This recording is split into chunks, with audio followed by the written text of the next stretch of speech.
除了建筑和景观之外，寄畅园还有着深厚的历史文化底蕴。它曾是惠山寺的附属园林，历经数百年的沧桑变迁，才得以保存至今。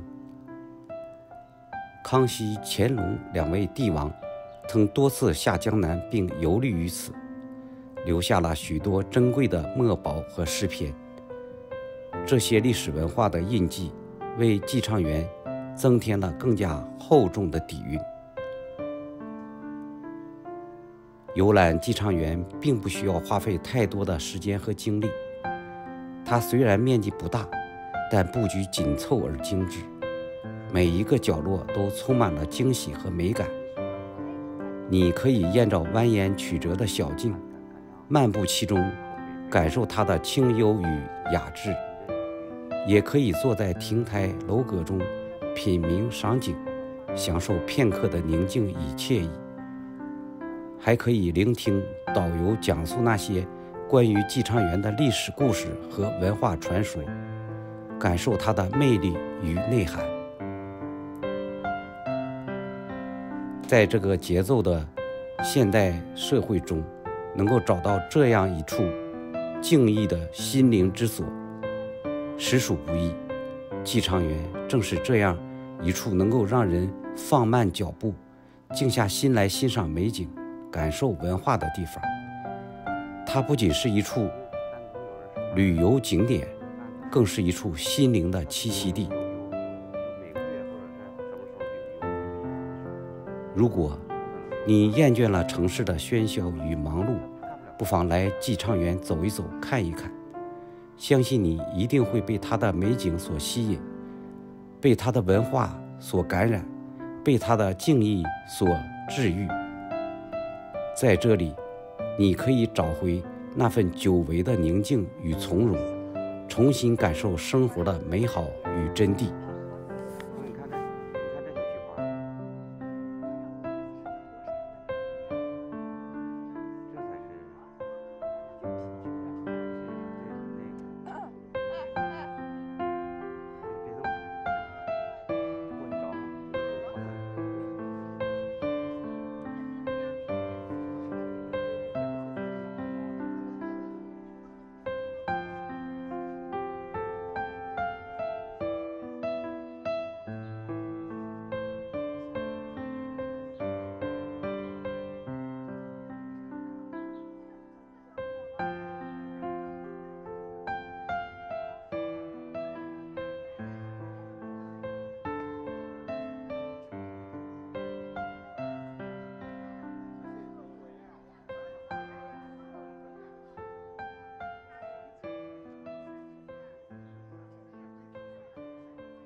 你爱吃吗？这个油酥跟那个素养差太多，我情况多。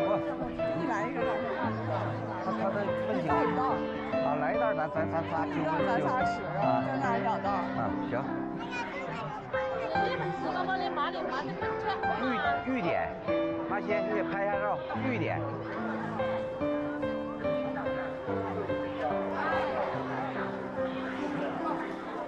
这给皇上吃的。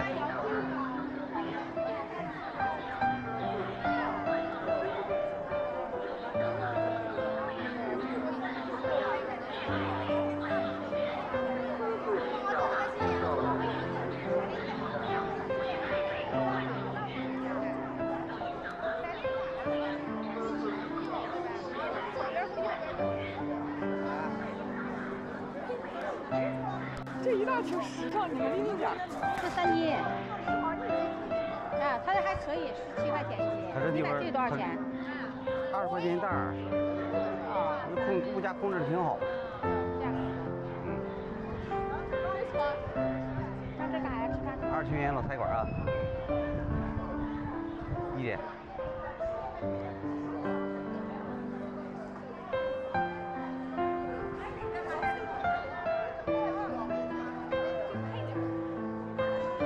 2楼靠窗。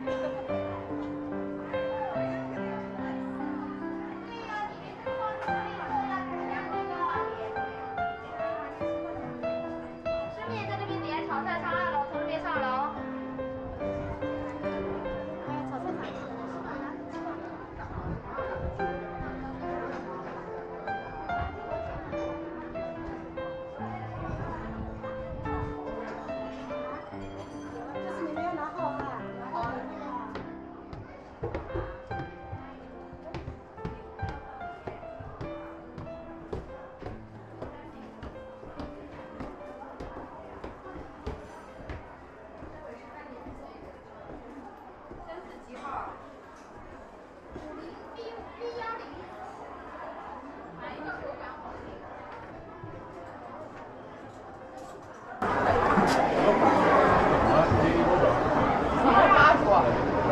？8桌等。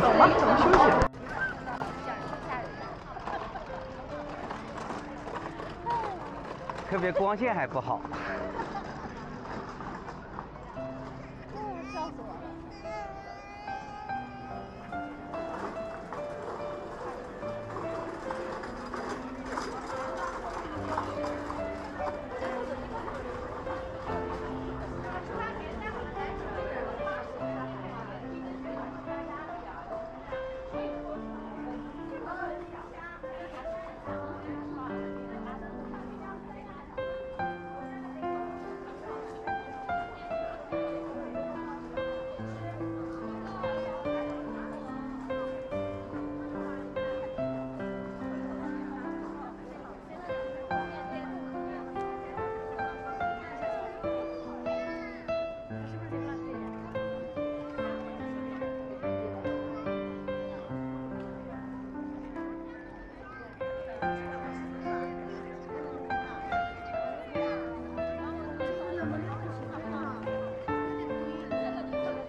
哎，这个有胆子。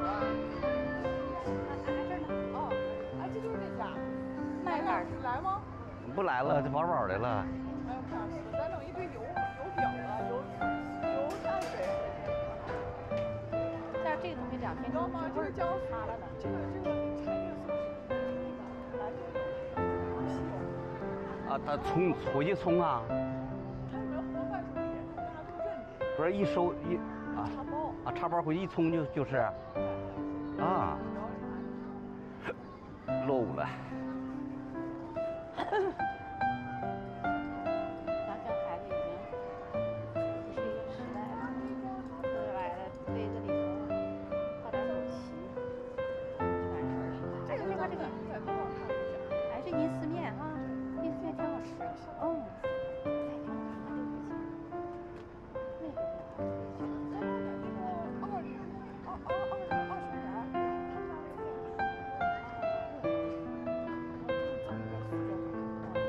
那个也可以接受，可能面的那个不太好吃的东西。那油炸糕那是咱吃饼吃太多了。油炸糕也挺好吃。但是只是就是咱吃的太多，那不叫油炸糕。叫玉兰饼，玉兰饼，那个只是就说那个挺好吃。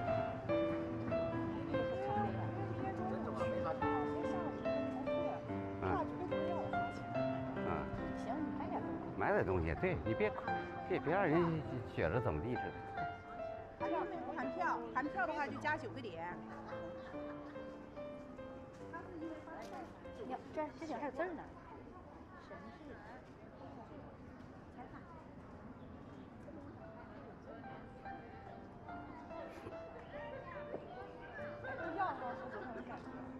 他晚上好，他不说吗？晚上好。